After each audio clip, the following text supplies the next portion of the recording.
Sejam todos bem-vindos e bem-vindas, tá no ar a Magia do Futebol, um videocast oferecido por Coca-Cola e você sabe que a resenha aqui é boa, a gente vai falar muito de Conmebol Libertadores e Conmebol Sul-Americana, sempre com um convidado ou uma convidada muito especial e hoje tenho aqui, adoro conversas com mulheres.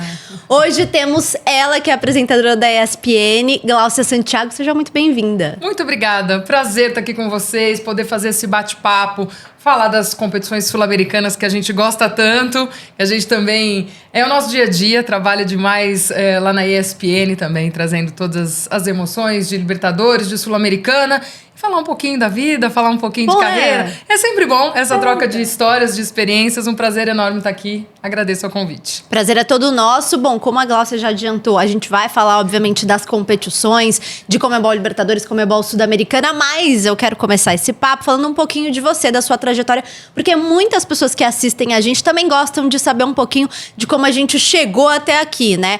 Você sempre foi apaixonada por futebol e já aproveito para também introduzir. Você é do interior de São Paulo, né? Então eu queria saber como que começou essa sua relação com o futebol, porque normalmente quando a gente sai dos grandes centros, né, tem o time da cidade e muitas pessoas também torcem para times maiores, né, no cenário esportivo do Brasil. Com você também, você tinha essa relação? Sem dúvidas, e assim, sempre foi uma coisa muito minha, né? Gostar do esporte, gostar do futebol. Sempre gostei de acompanhar e de me envolver. Sempre foi algo muito, muito da minha personalidade, assim. Então, eu acho que acho não, né? Eu sempre falo isso, é uma certeza. Estar no jornalismo e ser jornalista foi muito puxado pela minha paixão pelo esporte. Eu sempre quis trabalhar com jornalismo esportivo. Então, assim, eu trabalho hoje com o que um dia eu sonhei. Então, isso é muito legal. E tinha essa relação mais próxima com o time da cidade. Eu sou nascida em Araraquara, então cresci assistindo a Ferroviária jogar. Ia até a Fonte Luminosa, hoje é a Arena da Fonte, né? Mas ainda peguei o estádio antigo, enfim.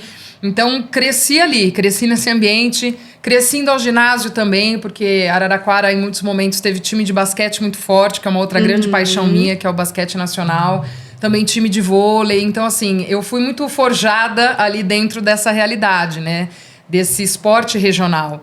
Então, e profissionalmente depois também, né? Porque eu começo trabalhando no interior de São Paulo, ali naquela região, até que por coincidência, mas a minha formação foi muito nessa, né? Do esporte regional, de ver a divisão de acesso muitas vezes, dos times ali da região, dos times do interior. Então, isso mexia muito comigo. Isso era algo que eu gostava muito de acompanhar, de estar, e claro, de também acompanhar os times nacionais, né? Então, eu sou da época de chegar no domingo à noite e sentar, assistir Mesa Redonda, sentar e assistir Cartão Verde, sentar e ver sempre uma resenha de futebol. Amava jornal e eu comprava muito Gazeta Esportiva ainda na época, Lance, fazia pastas com recortes de jornal. Então, era uma coisa que era muito minha, assim. E o rádio esportivo, que é muito forte também, né? No interior de São Paulo, ainda hoje muito forte. E há anos atrás ainda mais, então tinha esse hábito de ouvir o rádio, de acompanhar o futebol no rádio também, aquela coisa de ir a campo e tinha um radinho ali sempre. Então, a minha história com o futebol e com o esporte sempre foi muito próxima, né? A minha paixão. Então, como atleta, pouco tive oportunidade. Tentou ser atleta? Eu gostaria de ter sido, mas acho que eu nunca... Acho não também, né? Nunca tive o incentivo e oportunidade, assim, de praticar. Costumo dizer que eu ainda sou daquela geração de meninas, eu tenho quase 40 anos hoje, que eu via que a gente não podia jogar futebol, então, assim, era um incentivo muito pequeno à prática do futebol, mesmo dentro do colégio, no dia a dia mesmo, né, na cidade, enfim, não pode jogar. E é curioso que eu venho de uma cidade em que o projeto do futebol feminino tem mais de 20 anos ininterruptos, isso, né? Exatamente. Hoje tem a camisa da Ferroviária, mas o futebol de Araraquara, o feminino, é um dos mais tradicionais do país, né? Começou como um projeto só da cidade, lá no início dos anos 2000, enfim, quando ele fixa mesmo, né? E aí depois é abraçado pela camisa da Ferroviária. Mas é curioso, porque eu venho dessa cidade que tem esse projeto de futebol feminino já tão consolidado e tão forte ao longo de décadas, mas eu não tinha muito esse incentivo a jogar, embora sempre quisesse. Hoje as pessoas falam, vamos lá jogar, vai ter o jogo pra gente brincar aí durante a semana e tal. Eu não vou porque eu não sei jogar, eu sou ruim mesmo, porque eu não quero estragar a brincadeira alheia. Brincando dá, vai. Então sempre falaram, olha, as meninas marcaram um jogo, eu vou pra ficar ali no bar. Que também é bom. Também pra ficar ali torcendo, sabe? Pra acompanhar. Mas infelizmente não. Talvez o basquete eu pudesse ter tido um pouquinho mais de sucesso. Joguei na época de escola e tal, mas não sei se eu teria talento, se foi um pouco de tudo, né? Não tinha muito talento, também não tinha um incentivo tão... Olha, vamos fazer essa escolinha, vamos praticar mais e tal. Então, eu acho que o jornalismo me falou, olha, tá bom, se você não pode ser atleta, talvez o talento esteja aqui para levar o esporte de uma outra forma. E foi assim. Realizou o teu sonho de uma outra forma, né? De um outro jeito. E é legal você ter comentado sobre a Ferroviária no futebol feminino, né? Na verdade, a Ferroviária é uma equipe tradicional, né? No masculino e no feminino é uma equipe tradicional. No feminino, inclusive, tem Conmebol Libertadores na conta, né? Então, você, de fato, sempre viveu próximo disso? E principalmente na sua carreira profissional, você acompanhou muito isso? Sim, acompanhei. Sempre vivi muito próximo. Futebol feminino, dentro da minha carreira também, sempre foi uma realidade, né? Então, assim, de acompanhar de lá de trás, mesmo quando ainda os clubes tinham uma menor estrutura. No interior de São Paulo, teve muita tradição, sempre o futebol feminino. A Francana tinha equipe, Rio Preto tinha equipe, além da Ferroviária. Então, era essa turma que estava sempre disputando ali Campeonato Paulista e tal. E aí a Ferroviária vem com esse projeto mais forte, né? Quando abraça mesmo a equipe de Araraquara. E aí começa um trabalho muito legal, inclusive com categorias de base. Um dos primeiros clubes que começa com a categoria de base do futebol feminino, que era algo que a gente sempre batia que não tinha e que tinha necessidade. Até a profissionalização das atletas, com carteira assinada. Enfim, e eu ainda estava na região lá quando a Ferroviária ganha a primeira Libertadores, né? Eu cobri aquela equipe que ganha a primeira Libertadores, então foi muito legal de acompanhar, né? De ver esse crescimento, de chegar a esse auge de um time no interior de São Paulo, ter uma Libertadores no futebol feminino e de conhecer esse trabalho. Então, assim, era muito bacana, assim, muito gratificante de poder acompanhar o futebol feminino, que eu via lá atrás, e eu me lembrava de ser criança, adolescente na cidade, e passar pelo estádio municipal, que era onde as meninas treinavam, e via aquelas mulheres trabalhando ali, lutando por um espaço no futebol, e ainda era uma modalidade com pouco apoio, com pouco espaço. E aí depois, como isso foi crescendo, isso foi profissionalizando, isso foi ganhando o seu espaço dentro da própria cidade, e elas chegarem a esse auge de conquistar uma Libertadores, né? Então, assim, eu acompanhei muito esse processo na minha vida e na minha profissão, então foi muito legal, assim, foi muito bonito de ver como chegou a esse ponto, essa conquista, e como o time tem esse nome hoje, não só no Brasil, né? Claro. Foi o seu primeiro contato como profissional na Libertadores ou não? Com a Libertadores, sim. Com a Libertadores, é verdade. Agora que você me perguntou, com a Libertadores, sim. Porque com a Libertadores masculina vai ser um pouco mais tardia, quando eu venho para Santos, né? Um pouco mais adiante. Então, foi com a Libertadores feminina, que foi o primeiro contato. Por conta da Ferroviária, disputando sempre, começando com as suas participações. E aí, depois, com esse primeiro título. Então, de fato, foi meu primeiro contato com o Libertadores, foi a Libertadores feminina. E eu acho que é super simbólico, né? Com certeza, super simbólico. E, assim, a Conmebol Libertadores feminina tem cada vez mais... tido times competindo, né? Antes a gente tinha ali a Ferroviária, enfim, mas hoje a gente vê... Bom, Corinthians é uma força do continente, né? Mas você vê um Palmeiras que ganhou também, Libertadores feminina, enfim. Então, muito legal você contar isso pra gente que já teve esse contato lá de trás. E você do interior, você tinha na tua cabeça que você ia sair de lá pra conquistar mais coisas na sua carreira? Sim, sempre foi o meu objetivo, né? Porque... é óbvio que o mercado fora da região, das cidades menores, é outro, né? A nossa vida acontece nos grandes centros, não tem jeito.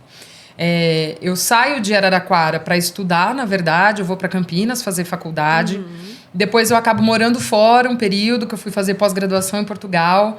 E aí, quando eu volto, eu começo a trabalhar na afiliada da Rede Globo ali na região, né? Que ficava em São Carlos, que é a IPTV. Mas eu volto para a região muito por acaso. Porque quando eu voltei da pós, eu fui procurar emprego e queria lógico, sempre foi o meu grande objetivo trabalhar com o jornalismo esportivo. E até então não tinha chegado a isso, né? Então eu saio para fazer a pós e quando eu volto, comecei a procurar alguma coisa na área, no jornalismo diário e com o jornalismo esportivo também, enfim. E aí surge a oportunidade lá na afiliada da Globo. E por coincidência, na região onde eu nasci, enfim.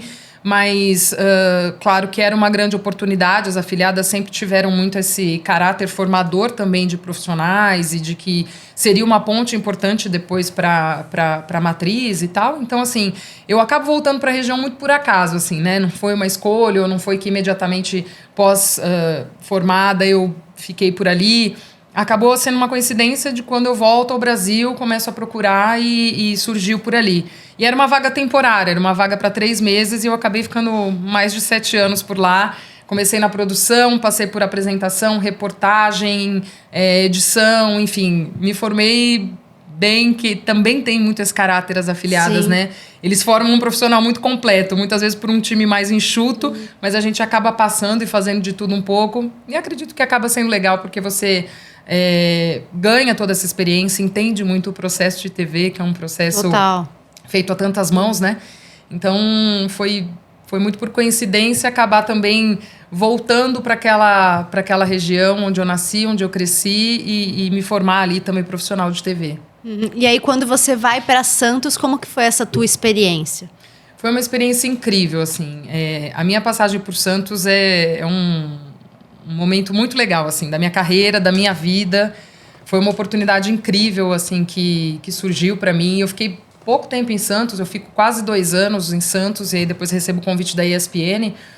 Mas foram 2 anos muito intensos, assim, de muito trabalho e de uma vivência muito legal. Até o pessoal da TV Tribuna, né, que é a afiliada da Globo lá onde eu trabalhei, falava, nossa, parece que você ficou anos aqui com a gente, porque a gente criou uma relação muito legal, muito próxima mesmo, assim, de trabalho também.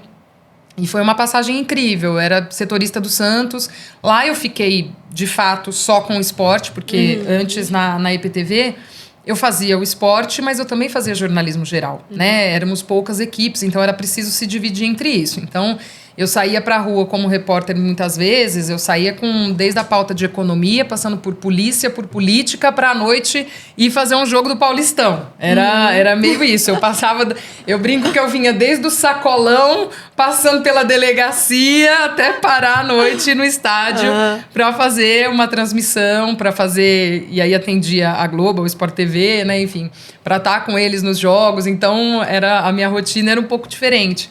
E aí, quando eu venho para Santos, não. Eu venho para ser setorista do Santos, para ficar só com isso mesmo e, enfim, atender aqui a demanda também da Globo São Paulo. E aí era uma coisa mais já dentro do que, de fato, eu esperei tanto tempo, né? Que eu fui trilhando dentro da minha carreira. Mesmo assim, estando em Santos, o Edu Silva, que era o meu chefe lá e se tornou um grande amigo, alguém que me ajudou demais também na carreira...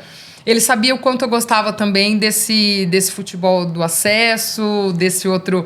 Então, várias vezes eu também fazia jogos da Portuguesa Santista. Legal. Ia fazer tipo lado B, né, que a gente fala. Ia fazer um Jabaquara. E ele sabia o quanto eu gostava, então tinha os jogos. Ele falava, olha, você pode ir também, sem problemas nenhum. Eu fazia Libertadores no meio de semana, no fim de semana eu tava ali fazendo a Série A2 ou a Copa Paulista, sem problema algum, porque... É algo que também, a mim, é muito valoroso, assim, é algo que faz parte também da minha formação profissional. Então, mas a minha passagem por Santos foi muito legal, assim, foi decisiva para minha carreira, foi, de fato, depois de tanto tempo, eu acho que da minha projeção até nacional, enfim, né? Então, foi um momento, assim, importantíssimo e de uma virada muito boa. Você falou desse futebol mais raiz.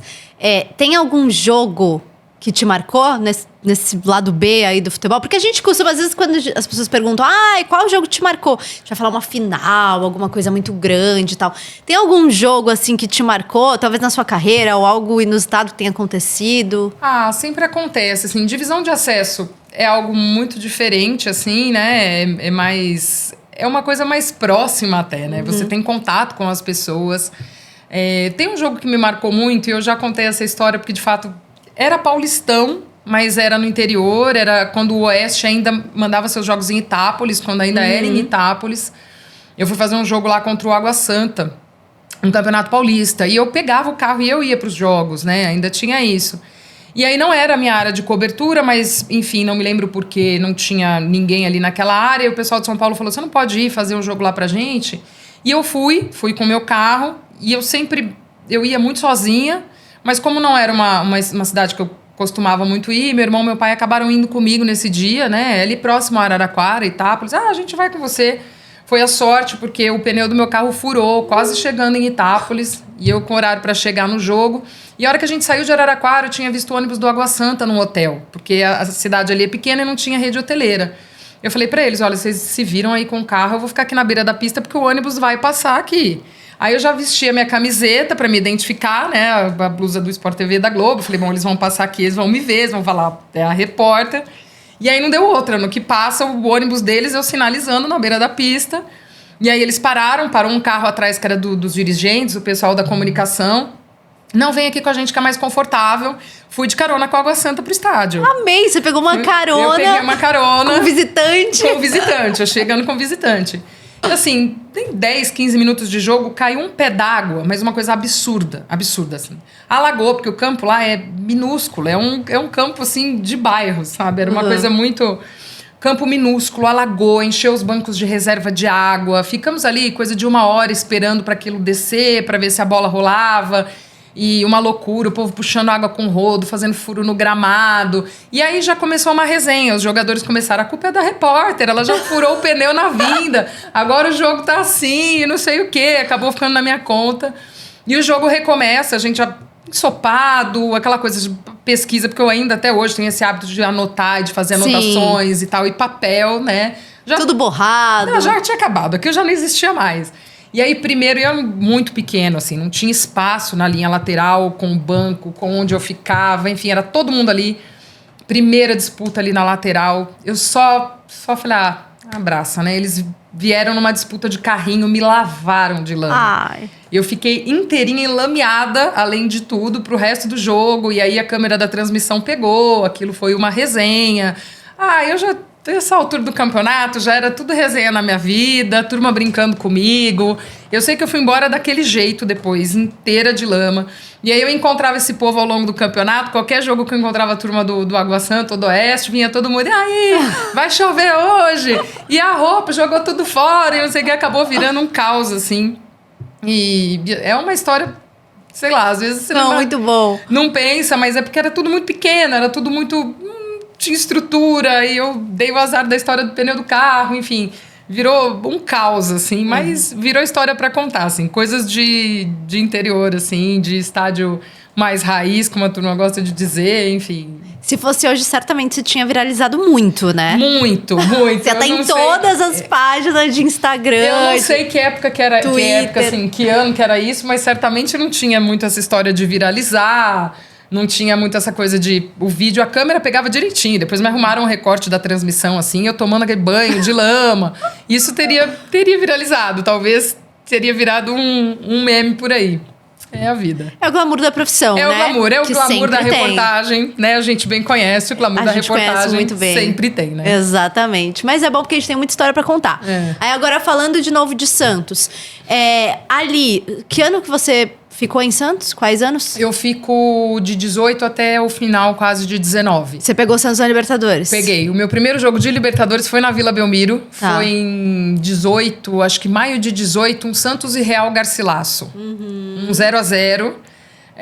Foi meu primeiro jogo de Libertadores. Eu tenho até hoje guardado a minha credencial com muito carinho, porque foi algo para mim também muito simbólico, né? De estar ali fazendo um jogo de Libertadores. A competição que a gente... aprendeu a gostar, aprendeu a ver, a saber do tamanho, aí você fala, poxa, eu tô aqui fazendo um jogo de Libertadores, né? Algo que, para mim, foi muito simbólico naquele dia, estar ali fazendo aquele jogo. Foi um 0-0, jogo na Vila Belmiro, e foi aquele ano em que o Santos se classifica para as oitavas e tem um problema na inscrição do Carlos Sanches, né? Na Argentina, se não me engano, também 0-0 com o Independente. E aí vem a punição por conta da inscrição errada com o Sanches. E aí o jogo aqui no Pacaembu acaba até num tumulto e tal. Enfim, porque o Santos tinha o placar de 3-0 por conta da punição para virar e para reverter e não consegue. Foi um ano que, inclusive, o Santos também passou por muita coisa. O Cuca chega e assume, ele que está, inclusive, nesse momento de Libertadores, mas num momento de Campeonato Brasileiro em que ele tira o time lá de zona de rebaixamento e leva até uma vaga de Sul-Americana. Foi um ano, assim, de muita coisa dentro do Santos também, esse 2018. Foi um ano, assim, intenso, né? O time viveu mudanças, vinha do trabalho do Jair Ventura, e aí com Libertadores, com outras coisas. Aí vem o Cuca para dar essa virada e puxar o time de volta, né? E acontece tudo isso na Libertadores, aí sobe o brasileiro, e o brasileiro a situação não era fácil. Então foi um ano assim bem puxado para o Santos esse de 2018, né? Eu cheguei no início desse ano e peguei esse começo bem tumultuado do ano. Bom batizado pra você, Foi. Já cheguei. Eu me lembro que um dos primeiros, sei lá, as primeiras semanas que eu tava em Santos, já teve torcida no CT, uma doideira, e aquela coisa que a gente tem que trabalhar e tal. Já cheguei pegando as coisas acontecendo, e aí Libertadores, poxa, classifica, o momento tava indo melhor, e aí cai fora também da Libertadores, a pressão vem maior, né? Porque o Santos também... até nessa pressão por títulos de expressão, né, dos últimos tempos e tal, e aí cai numa Libertadores dessa forma, tava reforçando o time, e o Sanches tinha chegado numa condição muito legal, né, e numa condição, inclusive o jogo que ele é escalado, ele faz um bom jogo, ele faz um grande jogo, ele fez bons jogos ali, né, naquele momento, então peguei um tempo tumultuado ali no Santos, mas... teve essas coisas que também foram muito marcantes, assim como essa primeira partida de Libertadores. Esse jogo na Vila, tenho até hoje o meu crachazinho, porque a gente gosta de guardar as credenciais. Depois manda uma foto pra gente. Mando que eu adoro. Tá lá. Pra gente colocar.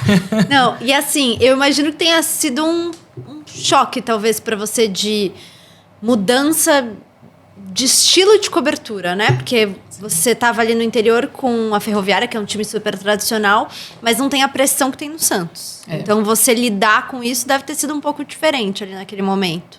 O principal time que eu cobria era a Ferroviária, que disputava Paulistão e tal. Mas é diferente a cobertura, é diferente até isso que eu falei, né? No interior, a gente tem essa proximidade até, então aí até de acesso para um trabalho. Isso, de alguma forma, facilita, porque a gente conhece, aquelas pessoas conhecem, então é sempre você ali. Embora no Santos eu fosse setorista, e isso também era legal o trabalho do setorismo, né? Porque a gente já tinha aquele dia a dia das pessoas conhecerem, até de mais acesso, de uma proximidade mesmo com os jogadores, mesmo que houvesse os assessores e todos os limites, né? A gente ainda pegou aquela parte que a gente tinha o treino aberto, que tinha a coletiva, diferente. Que depois tudo foi sendo perdido com a pandemia puxando também. Mas era óbvio que era uma outra coisa, era uma outra vitrine, era uma outra cobertura, uma outra cobrança até, né? Embora no interior eu trabalhasse também para a Globo aqui em São Paulo, para o Rio, ou seja lá qual delas, quando tivesse algo ali na região, por exemplo, Campeonato Paulista, eu fazia todo ali na região. Então, a Ferroviária, o Rio Claro, quando esteve também na primeira divisão e tal, eu acabava fazendo. Fazia as outras praças da IPTV, Ribeirão, Campinas, né? Então, já com os times jogando Série B. Fiz muita Série B, região de Bragança Paulista, eu fazia muito.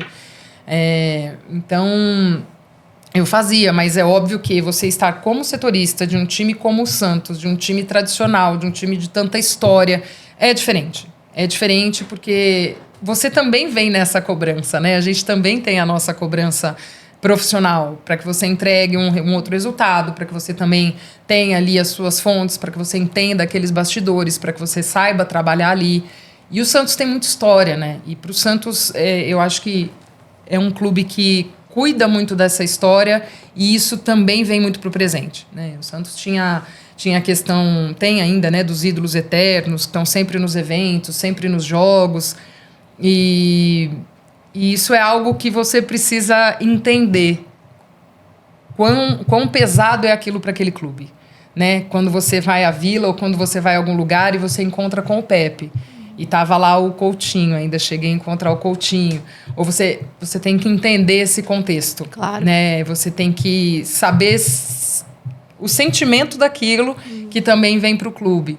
Então, foi muito legal também nesse sentido. Embora tivesse esse outro lado, né, como você está falando, de ser uma outra cobertura, uma coisa mais ampla e um time de tanta história e de tanto peso no cenário nacional e mundial, esse entender também que é muito, muito particular do Santos, né? Então, foi muito legal. Eu também tive o privilégio de conhecer esses caras, que eu ouvi também na minha infância, do que era aquela escalação histórica do Santos. Também campeão de Libertadores, campeão mundial e tudo mais. Então, estive com essas lendas vivas. Eu também guardo com muito carinho isso, assim. São fotos que eu tenho e que eu falo, poxa, pude mediar uma vez uma mesa com eles e, né, o que eu tô fazendo aqui no meio desses caras que são história do nosso futebol. Então, também trouxe esse lado muito legal, assim, dessa proximidade de uma realidade que o clube tem, que é bem legal. Acho que um dos maiores privilégios que a gente que trabalha com esporte tem é estar perto de fatos e pessoas que, para muita gente, parece distante, né? É um sonho, algo assim tão intocável, e a gente está ali vivendo, a gente está perto dessas pessoas. E você viveu isso em Santos. E como foi a tua transição para a ESPN? Porque foi uma transição mesmo, né? Você mudou de cidade, você mudou de função, você foi da reportagem para apresentação. Você imaginava isso já? Não imaginava, não era algo que... Eu sei que muitos colegas repórteres têm esse sonho de carreira, né? De virar apresentador. Isso não era algo que passava pela minha cabeça, nem algo que eu falava, quero um dia ser apresentadora. Embora por onde eu passei nas afiliadas eu tenha sido apresentadora, né? Então, assim, lá na IPTV eu era apresentadora e repórter, então eu apresentava o bloco de esportes na hora do almoço e à tarde eu ia pra rua para fazer aquela sequência toda que eu falei. Na TV Tribuna, quando preciso, também apresentei, né? Porque férias e tal, cobria sem problema nenhum. Só que aí é óbvio que aí é mais uma mudança de expressão também dentro da nossa profissão. Aí eu vou para a ESPN para ser apresentadora de fato, para comandar um programa que é uma marca mundial da empresa, né, que é a principal marca da empresa. E aí, quando eu recebi o convite, eu fiquei surpresa até, e depois fiquei sabendo que me viram em uma transmissão, e estavam procurando, foi um momento de reformulação da grade, eles estavam procurando uma mulher para apresentação, e alguém falou, e se a gente convidasse ela e tal? E foi até curioso, porque um dia eu estava na redação e aí o meu chefe em Santos, o Edu de novo, ele tinha muita amizade, né, com um amigão, com o pessoal aqui da ESPN. Ele chegou para mim, eu estava lá batendo um texto, ele chegou para mim, a ESPN está procurando apresentadora mulher, você conhece alguém? Eu falei, nossa, conheço ninguém. Se eu lembrar de alguma coisa, de alguém, eu te falo. E segui minha vida ali. Dali 2 dias, a ESPN me ligou, falou, olha, a gente está procurando apresentadora mulher, falaram no seu nome, te interessa e tal. Eu falei, gente, eu já sabia. E aí eu vim aqui conversar e tal. E aí eu achei que seria um desafio na minha carreira, que seria um crescimento, que seria um salto gigante também, né? Então, eu estava muito bem onde eu estava feliz, mas eu não podia deixar passar essa oportunidade. Sim, claro. Né? Desse crescimento profissional, pessoal também, por que não? Então, na minha carreira... E foi muito legal, assim, foi muito bacana. E acho que até foi uma transição tranquila, assim, de uma função para outra. Eu acho que a bagagem da reportagem, da produção, tudo que eu passei ao longo desses anos ajuda muito na apresentação, né? Assim, são 2 horas ao vivo, normalmente, o programa, falando de todos os temas e tudo mais. Hoje a gente não tem mais teleprompter, a gente não tem nada disso. Então, assim, a gente tem que ter aquela nossa bagagem, né? Eu tinha uma fono que atendia a gente no interior e falou, a gente precisa do nosso baúzinho de histórias. E eu acho que isso traz muito, né? A reportagem, a vivência, isso traz muito esse baúzinho de histórias que ali para apresentação te ajuda, te faz entender outras coisas também, não só dentro do jornalismo, mas também no futebol, como as coisas caminham. Então, acho que foi uma transição até bem tranquila. Foi até natural, assim, né? O pessoal também me acolheu muito, assim, na ESPN. Fui muito bem recebida por quem já estava lá, pelo pessoal mais antigo de casa. Então, isso me ajudou bastante também. Então, foi muito legal. Foi uma transição tranquila e que deu certo, né? Eu acho que com certeza foi deu bom. Certo. Com certeza deu certo. Foi boa. E você tá numa casa que hoje transmite Conmebol Libertadores, Conmebol Sul-Americana. O que representa para você essas competições, profissionalmente e pessoalmente também? Porque essas competições são mágicas, né? A gente tem uma relação de criança com essas competições.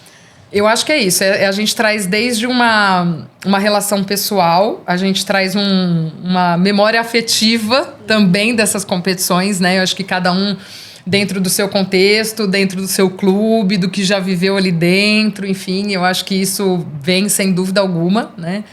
Eu acho que estar na Libertadores, Sul-Americana, traz muito essa memória afetiva também. Eu acho que os clubes brasileiros sempre trouxeram a sua tradição dentro dessas competições, né? E a gente cresceu vendo muitos clubes brasileiros conquistarem, dominarem muitas vezes a competição. Então, assim, tem muito da nossa história também aí dentro. Então, eu acho que a gente traz isso para a cobertura. E é legal, porque aí você chega num clima de estádio. A gente tem feito também as coberturas no estádio, né? Vamos ancorar de lá e tal, e isso é muito legal. É um clima diferente.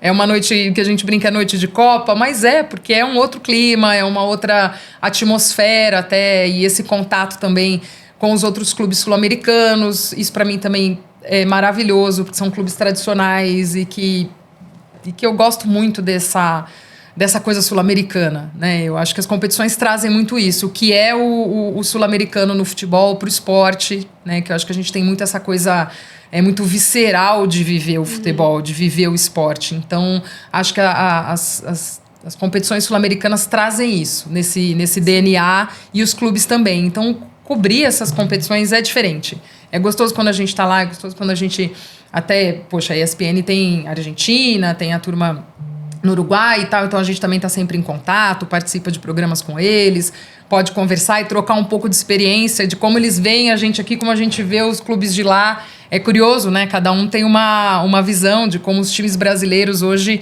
são vistos por eles lá também. É muito interessante, assim, essa hegemonia que o Brasil tem dos últimos anos, o quanto impacta já lá, o quanto eles também hoje olham de uma outra forma. Então, é muito especial, assim, são coberturas diferentes, assim, é aquela semana diferente, de muito jogo, de muita coisa, que a gente trabalha mais, mas é para isso que a gente se preparou, sim, né? Para fazer esse corre nesses dias de Libertadores e de Sula. E realmente, assim, são competições que têm muitos ingredientes especiais. No episódio passado, com o Zé Gonzalez, inclusive, se você não viu, assista, porque tá muito bom. Ele fala que para ele o mais especial de Libertadores era ir para umas cidades diferentes, conhecer a cultura, né, a comida. E aí ele citou, inclusive, uma viagem que ele fez para uma cidadezinha, não vou me lembrar agora se era na Colômbia ou na Venezuela, enfim. Você teve alguma viagem ou alguma experiência dentro do estádio agora com a ESPN que te marcou bastante? Eu não fiz viagem pela ESPN ainda, fazendo Sul-Americana, nem Libertadores. Normalmente tenho feito por aqui, São Paulo, inclusive. Então, já Arena Corinthians, no Allianz. Tenho feito mais por aqui mesmo, não fiz nenhuma viagem. Eu fui a uma final de Sul-Americana, mas aí eu fui particular, que eu assisti Red Bull Bragantino e Atlético Paranaense, que foi em Montevidéu, que foi uma final brasileira. E foi muito legal, porque estava um clima muito, muito amistoso, assim. Embora fossem dois times brasileiros, né, e não tem uma grande rivalidade entre eles, foi uma experiência muito legal, assim, muito, muito diferente. Porque era um clima muito bom, de todo mundo, sei lá, eu devo estar em foto aí de gente que eu nem sei, sabe? Encontrava torcedor não sei de quem, torcedor não sei de quem. Ah, o torcedor do Atlético, tava eu e uma outra amiga, e a gente foi assistir pelo Bragantino, né? A gente tava com a camisa do Red Bull Bragantino. E aí, vamos tirar foto com o pessoal. E saía nas fotos. E, não sei o quê. Então, assim, como a gente era minoria, né? A maioria dos torcedores do Atlético. Então, tinha até essa coisa. Na hora de retirar o ingresso, o pessoal lá, uma fila. Vocês estão em minoria. O pessoal já acolhia, sabe? Já ajudava. Não, vem aqui, passa aqui, fura a fila aqui. Chegamos lá no estádio, a gente não conseguia achar onde entrava. E aí eu vou falando, né? Porque pessoa assim, e vou falando, falou com um, falou com o outro. Olha que eu vi, a gente já tava dentro de uma van. A van levando a gente pro estádio. E no meio dessa coisa encontramos o pai do goleiro Cleiton, Olha! Um outro amigo, empresário, não sei o que. Eu sei que eu botei essa turma toda dentro dessa van e chegamos ao estádio. Você gosta de pegar uma carona diferente, eu né? Gosto, você vê. É isso, é verdade. Olha aí, ela é caroneira. Ela gosta. Eu sei que ali nessa de encontrar outro, bate-papo com um, bate-papo com outro, eu já fechei ali um grupo, arrumei essa van, era alguém também, acho que da Comebol, não sei, faz uma amizade ali, conversa aqui. Nem me lembro se na época eu falei que eu era da TV ou não. Mas enfim, eu sei que chegamos ali no estádio, bonitos VIPs, trabalhados na van, deixaram a gente ali na porta, a entrada de vocês é aqui. Enfim, e foi divertido nesse sentido, né? Uhum. Enfim, de tá todo mundo ali em casa. Era no Uruguai, mas os brasileiros, e aí todo mundo vai indo e conversa com um, conversa com o outro e faz amizade. Teve final de Libertadores depois também, né? Palmeiras e Flamengo. E aí, já tava todo mundo muito nesse clima, né? É verdade, foi tudo muito puxado. Então, tem essa história, assim, legal. Fui assistir, fui acompanhar o jogo, mas foi uma experiência boa, porque também Montevidéu é uma cidade muito gostosa, de um povo muito acolhedor, então... Foi isso aí, arrumando caronas e para chegar ao estádio, a gente chega. Você chega. Eu chego, seja a trabalho, seja a lazer, eu vou chegar. Muito bom. Venha comigo que depois nós vamos eu vou pegar umas dicas de carona com você. Porque qualquer coisa, se meu pneu furar, alguma coisa acontecer, eu já sei o que eu faço. Quer chegar, vem comigo. É isso, gostei. Você não tem tempo ruim, você vai chegar. Não tem. Agora, falando um pouquinho das competições agora, neste momento, né? A gente tá em fase ali de playoffs de Sul-Americana e já pensando em oitavas de Libertadores. Falando de Libertadores, a gente tem 2 confrontos entre brasileiros, né? Tem um Botafogo e Palmeiras e tem um Fluminense e Grêmio. Você acha que dá pra apontar favorito nesses jogos? Eu acho muito difícil. Muito difícil. A gente ainda tem um tempo até lá, né? A gente faz o recorte pelo momento atual, assim. Acho que se for apontar um favorito ou se a gente for avaliar como cada equipe está nesse momento, é um recorte muito atual, de coisas que podem ainda mexer muito até essa volta, né? Mas, independentemente disso, do momento atual, de lá à frente, como esses times estiverem, eu acho que o confronto brasileiro, a rivalidade já do futebol brasileiro, eu acho que isso pesa muito. Mesmo um numa fase um pouco melhor, outro numa fase não tão boa, eu acho que isso acaba pegando. É inegável que a gente vai ter também esse peso de ser um confronto brasileiro, de ser um confronto de rivais dentro do país. Eu acho que isso, de fato, pega muito. A gente for pegar esse Grêmio Fluminense, a gente pega um Fluminense que tem oscilado muito na temporada, né? Que se espera demais daquele Fluminense da temporada passada, e que mesmo dentro da Libertadores, ainda em alguns momentos do ano passado também oscilou, mas que depois a gente sabe o que o time é capaz. Você pega esse Fluminense hoje, ainda esperando. Mas agora, num mata-mata, são situações muito específicas. Acho que muito diferentes até de condições de jogo também. Então, eu acho que não dá para duvidar do plantel que o Fluminense tem, do que é o trabalho do Diniz, embora sempre muito criticado. E nesses momentos em que a equipe oscila muito, vai muito na conta dele, mas que é esse trabalho muito autoral do que é o Fernando Diniz. E eu acho que não dá pra gente duvidar, né, do que o que ele tem em mãos ali, ele consiga tirar mais desse Fluminense. Então, é um adversário muito complicado. Até o Grêmio, nós discutimos isso esses dias lá na ESPN, que quando o Grêmio confirma, né, a sua vaga e conhece de fato o adversário, poxa, a gente queria fugir do Fluminense e tal, mas não tem para onde correr. Se eu for olhar, não tem para onde fugir, assim, não dá pra, eu não queria esse, mas eu queria aquele. São confrontos mais difíceis, é óbvio que já afunila demais agora nas oitavas, né, que o pessoal tá mais nos cascos, é quem chega.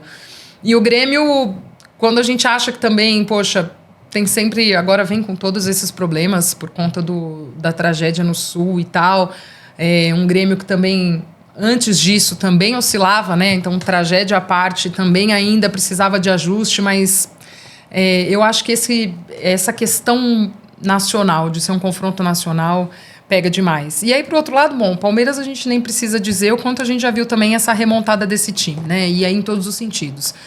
Acho, sim, que o meio do ano vai ser importante por conta de janela, né? De trazer e de perder muita gente, como que também esses plantéis vão estar estruturados nessa volta de Libertadores. Acho que para o Palmeiras talvez um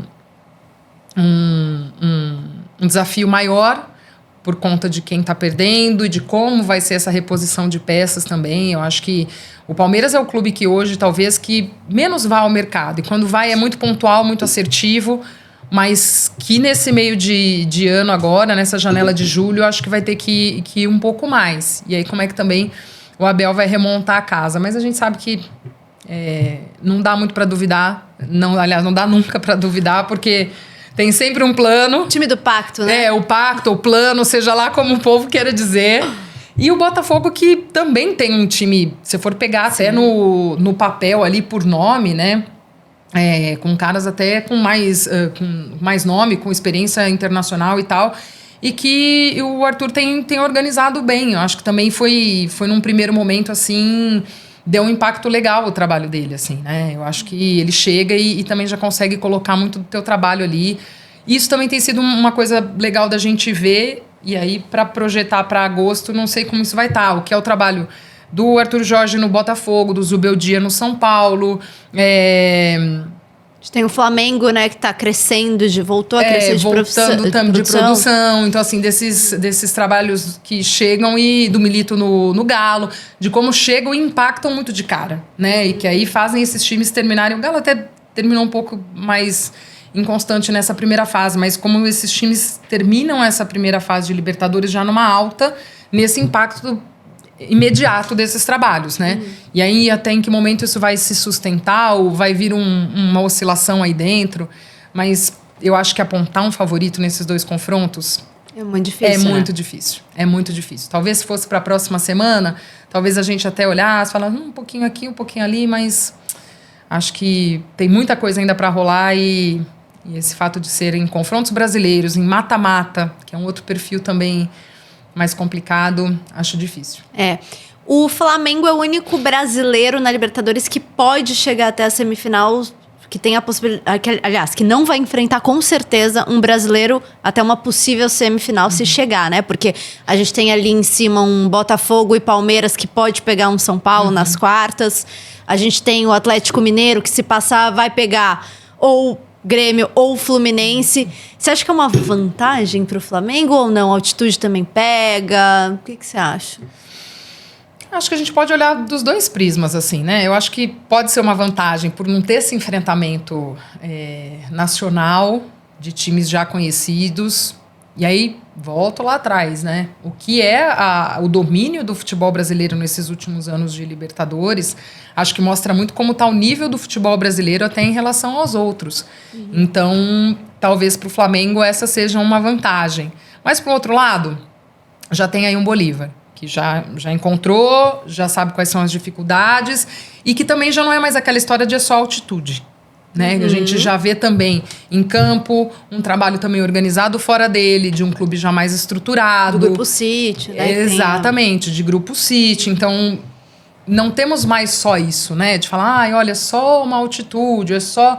E assim, também acho que não dá pra gente jogar fora, por mais que em alguns momentos os clubes estejam em baixa, o que é o futebol argentino, o que é o futebol uruguaio, o que é... Não dá. Eu acho que a gente não pode desprezar o que é isso também, né? Claro que hoje, se a gente for pegar no papel, o elenco e o que pode oferecer, o do Flamengo, acho que é o principal da América do Sul, né? De investimento, de individualidades, sem dúvida alguma. Se você for olhar e comparar, sem dúvidas. Mas... eu também não acredito que seja um caminho, assim, super tranquilo, por ser o Flamengo, esse time que é, e por não encontrar os brasileiros. Eu acho que também vai ter as suas dificuldades por outros caminhos, por outras coisas, e porque também esse próprio Flamengo ainda vive essa mesma coisa que os outros, né? Faz bons jogos. Oscilação. Exato. Então, assim... Vem de um carioca, de um nível lá em cima, de um time super equilibrado, de uma defesa muito constante, muito... E aí depois, no brasileiro, já começa a sofrer mais, na própria Libertadores. Se imaginava talvez um Flamengo dentro de um grupo até um pouco mais dominante, não foi o que aconteceu. Quando sai o sorteio, o Flamengo... tem os problemas de altitude, de deslocamento. Imaginava-se que esses seriam os principais problemas do Flamengo dentro disso. E não, também em campo também encontrou adversários que apresentaram resistência. Então, acho que não vai ter vida tão tranquila por não cruzar brasileiros. Perfeito. Se você tivesse que apontar um time brasileiro que você acha que vai ser finalista na Libertadores e também na Sul-Americana, que a gente pode aí, dependendo dos playoffs, ter confrontos brasileiros, quem você apontaria? Lembrando que, assim, apontando, né, de acordo com o que os times apresentaram até aqui, com os plantéis, enfim. Nossa, difícil, né? É difícil? É difícil. Eu acho que na Libertadores... Puxa vida. Acho que o Flamengo pode ser um lugar comum, mas... É um time que tem muito investimento, tem muito um baita de um elenco. Né? E elenco e tudo mais. Na Sul-Americana, talvez o Fortaleza de novo. Gosto muito, acho interessantíssimo o trabalho do Fortaleza. Já chegou à final ano passado. E acho que talvez a falta de experiência e de vivência numa competição sul-americana tenha pegado naquele momento mais agudo. Mas que também acho que tem totais condições de repetir assim, uma decisão, de chegar. Né? Acho que pode ser um candidato brasileiro também a chegar à decisão mais uma vez. O Atlético Paranaense ainda vai passar pelo play-off. Imaginei que fosse classificar direto também, que também estava apresentando um futebol muito interessante, de ter feito grandes jogos dentro da Sul-Americana, mas que também já é um time acostumado, né, vencedor, sim, bicampeão de Sul-Americana. Acho que também pode despontar como um brasileiro que pode chegar à final. Mas a gente, nas duas competições, né, temos um domínio assim, de brasileiros, então de possibilidades, embora a gente vá tendo os enfrentamentos, vai todo mundo matando o outro. Eu acho que sim. Na Libertadores é difícil sair muito do comum, né? De Flamengo, um Palmeiras, acho que São Paulo, se continuar nessa crescente, nesse trabalho que está muito interessante nesse início do Zubeldia, por que não? Acho que dá para acreditar, dá para chegar. De fato, assim, os brasileiros são muito fortes, né? Nessas competições acabam entrando muito forte e vem muita emoção ainda pela frente, com playoffs, oitavas de final, enfim. Pra gente terminar, se você pudesse mandar um recado para todo mundo que tá assistindo a gente, que tem o sonho de seguir o teu caminho, assim, né? Trabalhar com esporte, trabalhar com futebol, o que você falaria? Não desista. Eu acho que resiliência é a nossa palavra. Não só como profissionais do jornalismo esportivo, mas também como mulher trabalhando com isso. Eu acho que a resiliência é a base de tudo. Muito amor ao que a gente faz. Eu acho que é um trabalho que exige muito, é um trabalho que te faz abrir mão de muitas coisas da tua vida pessoal e outras tantas. Então, acho que a resiliência, amor, e se prepare muito. Eu acho que nada substitui um profissional bem preparado, um profissional bem informado. O jornalismo depende muito disso, da boa informação, da boa apuração, de ter os contatos. Isso também é fundamental, de conhecer, de conversar. Também é um caminho importante para a gente. Então, quem quiser seguir, é preciso muita doação, é preciso muita dedicação, mas... E esse amor, eu acho que a gente passa por muitas coisas dentro da nossa carreira e o amor ao que a gente faz sustenta muito. E essa resiliência, eu recebo muito essa pergunta de mulheres, de estudantes de jornalismo, ainda é muito comum receber esse tipo de pergunta também. Dá para seguir, a minha família não quer que eu faça, porque mulher ainda trabalhando com isso, infelizmente isso ainda é algo comum. Mas eu digo, a gente tá aí, outras vieram, estamos agora para que outras mais estejam, então... Se é o que você quer, se é o que você gosta, se dedique. Se dedique e trabalhe. Trabalhe duro, porque não é tão simples. É uma caminhada, mas vale a pena. Com certeza. Vale muito a pena. Muito sucesso pra você. Obrigada, agradeço. Foi um prazer te receber. Prazer muito todo bom. meu. Passou rápido aqui o tempo. Você né, vê como que é? Passa eu muito falo rápido. Bastante, Mas eu rápido. também. Aí junta as duas, falam muito. Aí vocês sabem o que Boa. acontece, né? Obrigada. Seja muito bem-vinda sempre. Muito obrigada. Um beijo pra quem acompanhou a gente também. Eu que agradeço esse convite. Sempre bom poder falar um pouquinho da vida e de Sul-Americana, também de Libertadores. A turma segue com a gente também acompanhando as duas competições, que agora... Agora vai pegar, Agora o é bicho vai quente. pegar mesmo, é isso. Obrigada a você que ficou com a gente até o fim desse vídeo. Lembrando que se você não segue ainda os canais oficiais da Libertadores, Sul-Americana, aproveita para seguir. Dá o like nesse vídeo, compartilha com os amigos, com as amigas e até o próximo.